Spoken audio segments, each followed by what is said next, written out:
Welcome to Home Buying 101. We're back finally in a new studio, as you guys can see. With me today is John and Stephanie from Level Up Firm. How are you guys doing today? Good. Feeling great. So tell me about you guys. Tell me how you guys got into credit repair. How long have you guys been in the Valley? What you guys do? Just tell our audience as much as you want about yourselves. I'm John. This is Stephanie. So yeah, we've been in the credit repair business for quite a while.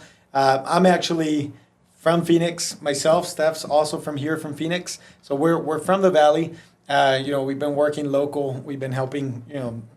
What we specialize is in helping families here in the Valley. So yeah, we're local, man. Yeah. How did you guys get into the credit repair business? We got into it because personally we went through kind of a whole situation where we needed credit repair. We couldn't even get a loan for a piece of gum. So no one would lend us for anything. It sucked. We're going through, just ups and downs, tons of obstacles, and we decided to get our own credit repaired. Once we did that and we saw that we were able to do it for ourselves, then we're like, well, eventually we could turn this into a business and help others. That's awesome. Yeah.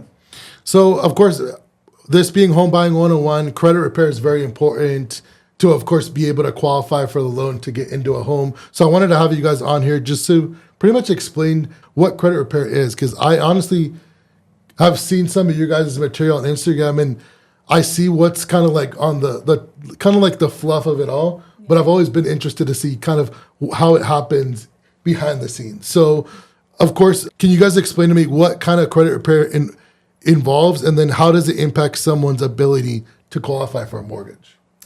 Yeah, so credit repair, technically what it is technically we clean up the credit history that's negative on someone's report. So meaning that we delete all negative items that are harming your score in order for you to have a credit score increase and potentially get, qualified for that home purchase, car purchase, or whatever loan you're trying to get qualified for. So yeah, we mainly focus on targeting history of the credit report, like she said. Yeah. So our main goal is to clean up, delete collections, late payments, medical bills, student loans, whatever. Even the one that we see, we were just talking about this in the car.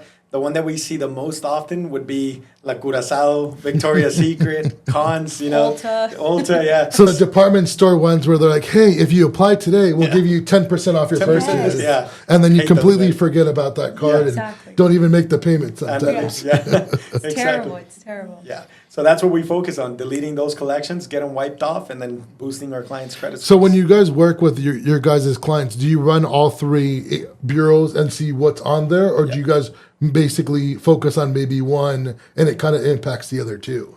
Yeah, great question. We focus on all three. Yeah, so our main thing is cleaning up all three reports, and that'll help all three scores go up. Okay. So basically, you kind of already talked about what some common credit issues are, but is there any other common credit issues that prevent people from qualifying for a home loan? Yeah, want to answer that one? So I would say, obviously, being late on payments, collections, repos, any sort of that stuff, but also when you're under like an authorized user. So a lot of people don't realize that when you're getting put under someone else's credit to become an authorized user, that credit history becomes yours too. So if that person is late on a payment, if that person is not responsible, it's gonna hurt you as well. So it's not just collections or your own credit, but if you're an authorized user, we see it a lot of times. So let me ask you this. When people are on Instagram, TikTok saying, hey, if you want to boost your credit, get added to someone as an authorized user for 60 to 90 days, do you guys not recommend that?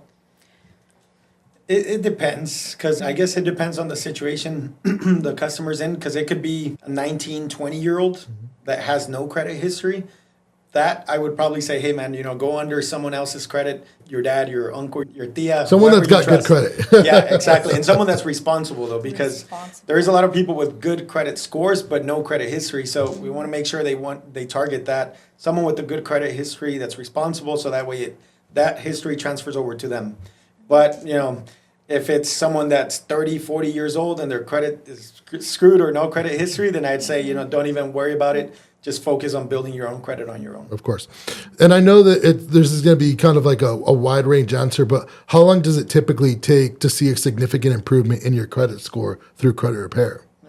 Yeah, so typically anywhere between 3 to 4 months is where we start seeing like some results and we start seeing items starting to fall off. Every case is different just because everybody has a different history, but 3 to 4 months. Okay. And that's because it takes that long for you. Let's say, for example, the letters or everything you guys do to take into effect, or why does it take, I guess, that period of time? It typically takes that time period because, one, we have no control over the credit bureaus. So whatever score they report every month, it's completely up to them. But we continue disputing every single month on the client's behalf regardless. And then in that third or fourth month is when they start paying attention to our letters. Okay. So once they pay attention to our letters, that's when they go, okay, let's delete these collections and increase our score. And I will tell you guys, I've seen you guys' TikTok and in your Instagram, and I've seen where Stephany goes to the mailbox and she's got a stack of just letters. Like every time I see her, like once a week, she's at least going to the mailbox and going, all right, we're mailing out the disputes for the week. Literally, it's every 30 to 45 days that we go into that post office and I drop off all the dispute letters. And whenever someone signs up, we automatically start sending those letters the next day. So every day I'm technically there. Yeah. But That's funny. But yeah, I see you guys are just working hard for your clients, and just with you guys posting the video of, here are the disputes letters for the day. Literally. Just last month, July, just the beginning, this month, we've sent out over 100 letters for, tons of clients. I hope you guys have at least a business mailing account or something, because that's a lot of stamps. Yeah, it is. It's a lot. It really is a lot. And they're not cheap. They're expensive. So well, and you guys are sending packets, so it's not like just one little simple 52-cent stamp or whatever stamps are right now. It's number of stamps just because of that. The weight of those envelopes look pretty thick. And it's for each credit bureau. It's not just one letter for all three. No, it's each credit bureau. So what's the difference between credit repair and credit building, and how does that work when it comes to home buying process? So again, we mainly focus on the credit history, where our process is focusing on credit history and cleaning up the history, so that way the score increases.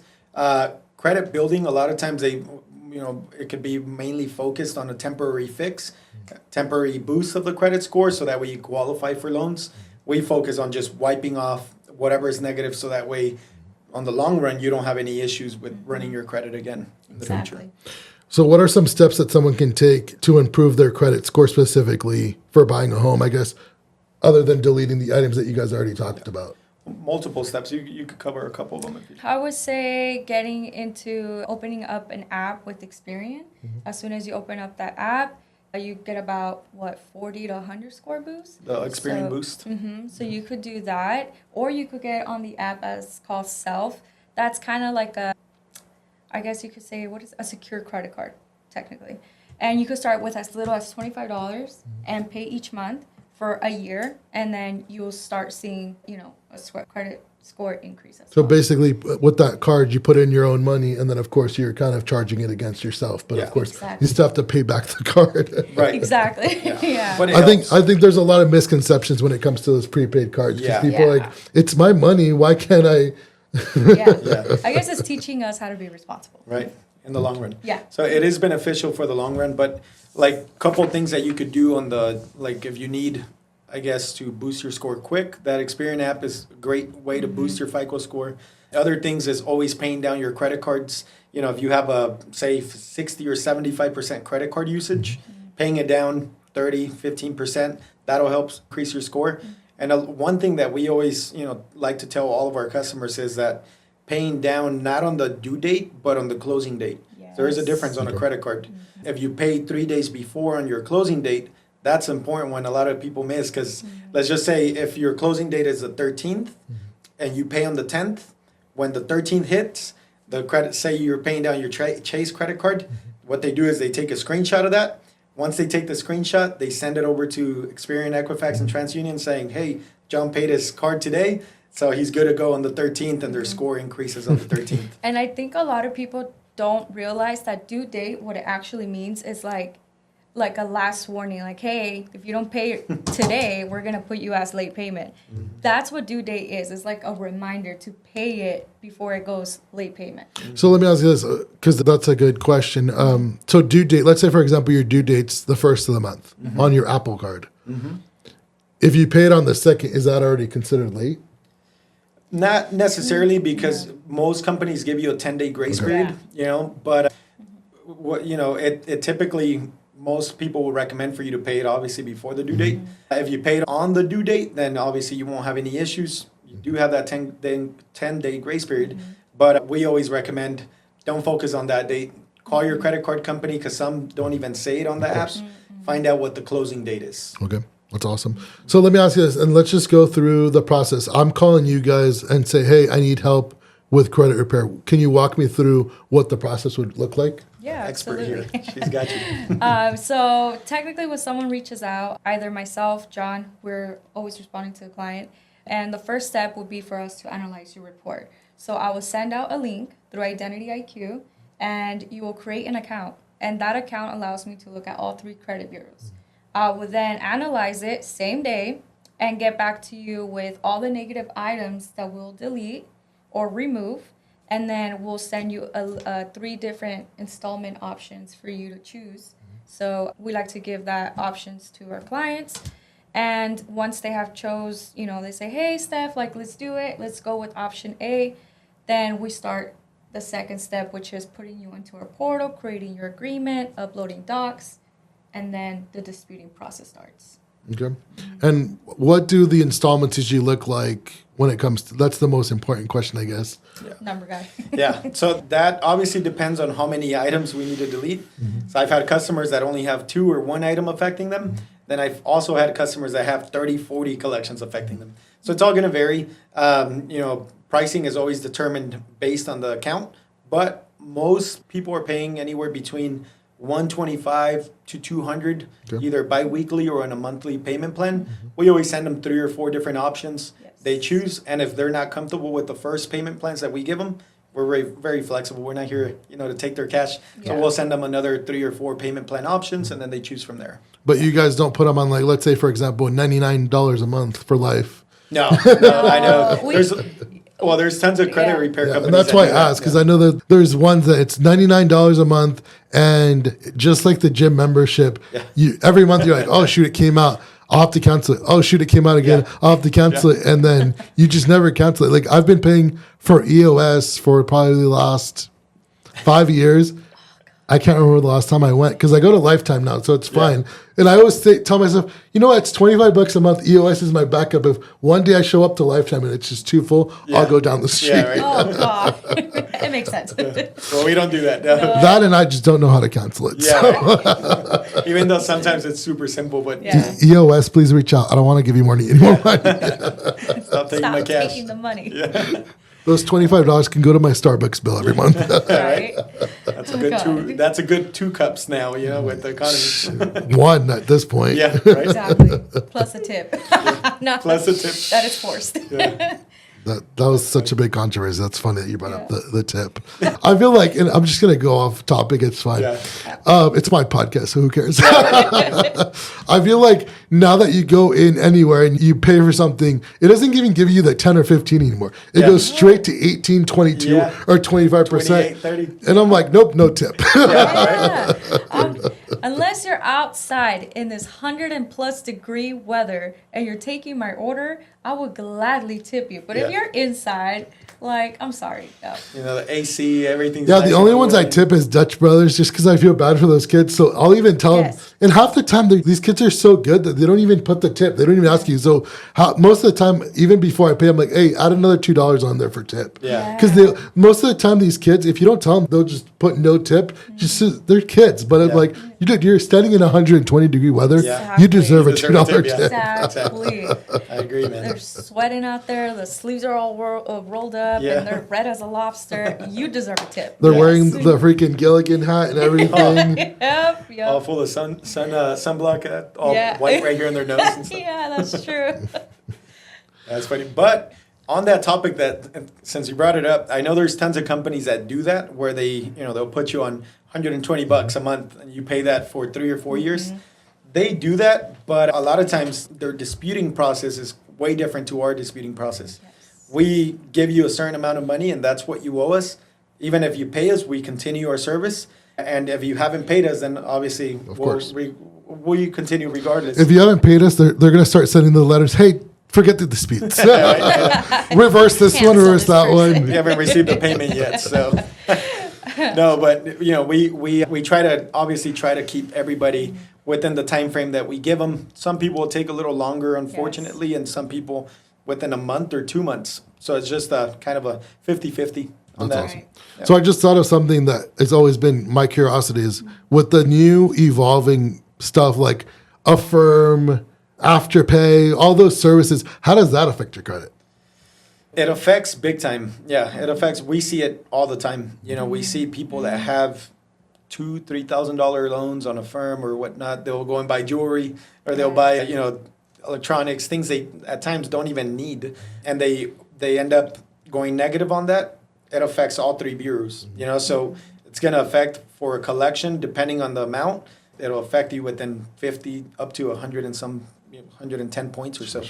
It'll make a big difference. And then how does it work? Because I know like Apple Pay has their own built-in Afterpay kind of, because like you can go on the Apple store and be like, oh, I'm going to buy an iPad, an iMac, and an iPhone. Right. But instead of putting it on my credit card all at once for $3,000, I'm going to use the Apple Pay, whatever, for 6 months at 0% interest or whatever. How does that work? Well, as far as it affecting your credit, it'll affect it the same way that any collection will affect it.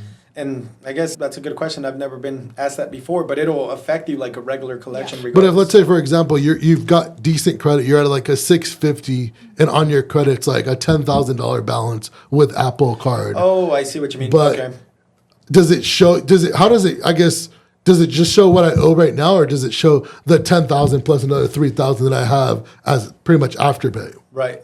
I don't know 100%, I'll be honest, but I'm assuming it would be the full balance that you owe is what it would be showing. So if you have a $12,000, limit, then it'll show you're using up 80%. Yeah, because sometimes when I'm analyzing a report, it says, for example, Curaçao. Yeah. It says your limit that you have, so what credit limit you have, what you owe, and that's what we're allowed to see. So I'm assuming it's kind of the same thing. Next time you go on Instagram Live, I'm going to ask that question in the audience. Yes, everybody has Curaçao. I don't know. I'm going to be like, hey, random question, Apple Card. right? That's funny, man. No, La Curaçao gets everybody up. Oh, And if you don't know what Curaçao is, it's a big department store here in Phoenix, Tucson, In California. where you can pretty much buy anything and you can put it on credit. Yeah. It's like a Exactly. Mexican Best Buy almost. There you go. literally. Yeah. Yeah. Yeah, you could buy, they offer flights? You could buy flights through a Mexican airline, Volaris. You could buy all crazy. types of things for home and all that good stuff. So, Yeah, but it's crazy. their interest rates, man, that's where they of get course. everybody. That's how, they're insane. like, they're honestly like loan sharks. Yeah. And Well, they they're are. the hardest collection to get off your report. Yeah, they're Those take a stubborn. while. Yeah. They're stubborn. That Yeah. company's stubborn company for sure. Yes. That's funny. Let me ask this. When you do those title loans, Yeah. do those show up on your Experian, all those? Okay. Yeah. So I those see pretty hard to get off Everything. people's. Title Max, Tío Rico, Yes, Oportun. Oportun's a big one Oportun now is because, huge, yeah. like Tío Rico kind of went away. Title Max is still around, but Oportun is the one that most people get personal loans through them. Yes. You're familiar with Oportun? Or? I mean, I know what Tío Rico is. Yeah. So it's similar. The advertising's legit. Yeah, right. I know. That catchy theme song they had for a long time. Of course. So let me ask you this. Is that one a pretty hard one to get off people's records too? Yes. Yeah. Yeah. It's if it's been sold to a collection agency, not really. But if we're still, disputing with them directly and with the bureaus directly, then it can go up to 6 to 8 months or so. That's crazy. Okay. So my next question is, let's say, for example, someone's on Credit Karma or getting their credit score through Wells Fargo app or anything like that. I guess I know it's not accurate. So what do you kind of tell your clients when they're like, oh, my credit's at 700 off of Credit Karma? Yeah. Which we know I know being in the industry, half the time it's a decent score, but it's not accurate. You like they might be 40 to 60 points under that. Yeah. Can you guys go into that? Yeah, for sure. Well, in a situation like that, I mean, we always tell them, because our thing is, we require them to use Identity IQ, who's our partner in business.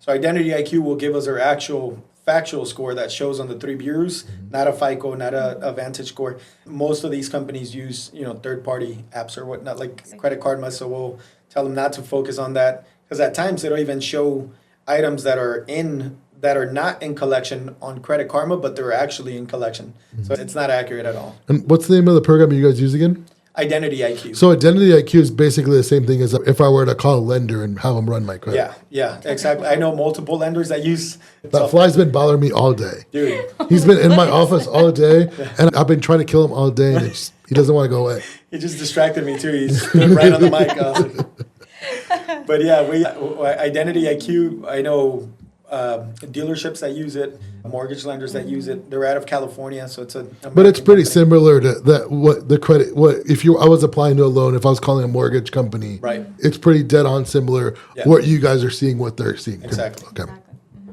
And plus, I like Identity IQ because we're all about protecting our clients' information. And I love how Identity IQ is right on. You have to show and prove that it's you. Of course. Getting that report, and so I love it. Yeah. Sometimes it's identity protection too. Sometimes when you do applications or stuff, and it's like, oh, let's verify you, it's you. Yeah. Half these questions, I'm like, how do they know this stuff? Yeah. Right. It's like you opened this random LLC 15 years ago, and I was like, yeah, this one. And it's like, if you don't click it, they ask it again. Yeah. Like, tell me if it was you. And you're like, I don't know. Yeah. So that's always fun, but it's always just like, okay, cool. Yeah. What are some misconceptions that people often have about credit scores and about credit scores and clearing them up and stuff like that? A lot of people think that by paying off collections, you're going to have this magic thing happen and your credit score is just going to boost like crazy. And that doesn't happen. That's true. So that's not so true. Yeah, because a lot of people believe that, let's just say you had a Wells Fargo, Bank of America, and Chase credit cards, and you went to collection with them. Collection agency goes and purchased that debt. A lot of people think that if you pay off those collection agencies, that it's just magically going to come off your credit, or they're told by the collection agencies, just pay it, we'll remove it from your credit. But that's false. Unless you have a written statement where it shows that they're going to delete it off your credit report, then it'll come off. But other than that, they'll promise, or they'll say, or they'll tell you pay first and then we'll give you something that states that. And I know it doesn't come off your credit at all. It'll still report. I've seen tons of collections and had tons of customers tell me, I paid it off and it's still affecting my credit. That's why, so it's a big misconception. So let me ask you this. About, what was it, maybe a year ago, 2 years ago, they said that medical collections were going to, I don't know if they were going to count a different way or they were going to not affect as much. Yeah. Can you guys kind of go into that? Because I never got clarification on that, I guess. Yeah, well, because there was a loan forgiveness that went out for student loans and for medical. So when that medical was out, we deleted tons of collections. And till this date, we're still able to delete them because a lot of times they're very inaccurate and unfair as far as pricing. Of course. So it's against tons of laws, especially with the Consumer Act. So we use those laws with the Consumer Act to get those deleted. But yeah, there was a law. Now I believe it's shut down because I haven't heard it anymore. And I searched it recently and I couldn't find it. There was a law that we were using to delete medical collections. Okay. And then let me ask you this, since we're talking about credit collections and stuff like that, what I've kind of heard also is once it's sold to collections, basically they've already bought someone bought your debt pretty much at pennies to the dollar. Yeah. So literally. Do you have to pay them back? Or because I've seen where there's like lawyers will be like, hey, this is the letter you're supposed to send them to make them like go away and you don't even have to pay them anymore. Right. No. And that you it's a big don't no. have to pay them back. Please, Don't pay them. Yeah. Don't pay them. Unless it's an actual lawyer that works, let's just say Chase again, Chase credit card, Chase hires a lawyer to come after you for that collection. Then they go through a process of garnishing your wages and all, they.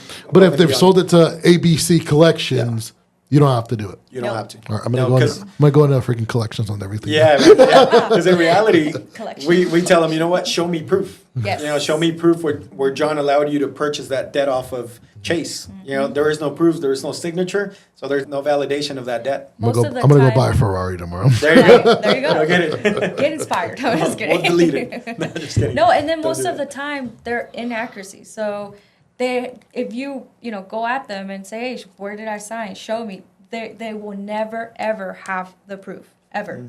And they're the rudest people too. I mean, yeah. back in the day, I had some stuff go to collections just when I was younger, and the way they threaten you on the phone, it's just like, It's crazy. I've heard it all. Yeah. so. Yeah, I think I don't know everybody where goes they through. hire these people. Like they're so good. I think they walk in, hey, are you mean? Yeah. Have you ever worked at a restaurant? Cool, you've got the job. Yeah, I right? know, right? If you're not mean, Do you hate people? Yeah. You want to make someone cry over the phone? right? You're hired. Are you miserable? Literally. Yeah, a lot of these people are crazy, man. They do come after you Yeah. and yell at you. Even though they're not properly fluent in English, but they're so times. good. Like they sound scary. Yeah. I'm like, oh my god. So let me ask you guys, what can someone do to maintain good credit after purchasing a home to avoid any further issues? Let's say, for example, they want to refinance in the future or even buy another property in the future. What are some good tips you guys have to maintaining good credit? Other than not going to Curaçao. Yeah. Yes, please avoid making those payments before closing date on everything that you have open, such as credit card, auto loans, personal loans, whatever it is. Try to, make those payments before closing date, and also keeping those balances below 15 to 30%. Another tip, I guess, would be to have different kind of loans. Don't just have just credit cards. Try to have an auto loan, a credit card loan, a home loan. Reason why is because now you're showing that you could be responsible with different amounts of loans, different kind of loans. So it's always good. And don't miss a payment. Late payments, 35% of your credit. So if you miss a payment, that's going to tank your credit score down big time. 100. We've seen recently, we actually had a customer that I told them, for all, while we're repairing your credit, please don't miss a late payment, because he was struggling financially. And I get it. But, unfortunately, he goes, dude, I can't keep up with the payment. I was like, dude, don't eat. Just don't miss that late payment. Eat ramen for the next 3 months. And unfortunately, I think he went to eat steak or something, but he missed the late payment, Yeah. and dude, that tanked his credit score Of big course. time. So we told him, don't worry about it. We'll work on it again. We'll repair it, and we'll fight. Ask for a pardon, try to get that removed, and it'll up his credit score again. But don't miss payments, guys. It's a big one. Never. Can you guys share some success stories with me of some of your clients that you've dealt with recently, or just the 2 years you guys have been doing it? Just to, We have a ton. to kind of give the people out here hope that it's possible to have home ownership, own a car, Yeah. build your credit back from just being in pretty much the lowest credit they've ever seen, or just like you said, don't miss a payment or anything like that. Yeah. No, we have a ton. You want to share one first? Yeah, so when we were starting our business, we actually helped out one of our friends. They were renting an apartment, and then their lease was about to be up, and we said, hey, how's your credit? And da-da-da-da. So they're like, it's kind of there. So we're like, let's fix it. Give us a chance, give us the opportunity to show that it works. And they're like, all right, do it. So we ended up helping them fix their credit. 6 months later, she finds out she's pregnant. Then they start the home purchasing process, and then they get approved, and they get into their home. And it was just so nice to be part of that whole journey, because it was as soon as she was ready to give birth, they were already settled in their home. It's rewarding. And they had a daughter already. So it was really nice to be able to do that. And for us, it was also really cool to see that what we do it worked. Yeah, that's true. I agree. It's definitely very rewarding, and we love it, man. Yeah. Again, she mentioned a couple that we helped. I had another friend from back in school. And this was one that I really love, man, because and he's very open to it. I'm sure he'd even allow me to mention his name, but I won't. But anyway, he actually went through hell and back, man. This guy went through some issues. He was incarcerated for a while. So while he was in prison or whatnot, he had a lot of those collections or cards that he had opened before. It affected his credit score. Mm-hmm. It was just down to the ground. So anyway, he got out trying to fix his life again. He reaches out. We fixed his credit. And it was awesome, man. We got him from like 400s up to the high 600s and eventually 700s, which was great. And then we find out, he opened up his own business with, getting his credit repaired, got some credit cards, opened up his own business. Now he works his own business full time, just got approved for like $500,000 mortgage. So he's in the process of buying a house. And man, this guy, his life just changed completely. Mm-hmm. And, he's said it himself. I think I even have it on my highlights on my stories where he's so grateful for, what we did for him. And, if it wasn't for him reaching out to us, I'm like, I would have never been, given that opportunity to help him, man. And it's super rewarding, man. I love it. And now he's doing great, man. I think now he's into wholesaling and he's just changed his life 180, man. It's been awesome. That's awesome. And I'm pretty sure just like us, you have those clients that are just burros. Yeah. That you give them the best advice in the world. They do it for a little bit and then they revert back to their old ways and then they come back. And they're like, hey, I want to do it this time. And they go back to their old ways. Yeah. I mean, it's just the business. So do you guys have any clients that were just burros? Oh, yeah. Yeah, man. I mean, people are people. That's what I say, And a lot of times, most people are led by emotion. Mm-hmm. So the moment they see their credit score at a 400 and then they tank up to 700s, they're like, oh, I'm going to go get credit cards. I'm going to run my credit here. I'm going to run it there. And we've had that happen recently, actually. We had one that... He was in like 500s, now went to the 700s, went to the dealership, got a car, and then went and got like 3 or 4 credit cards.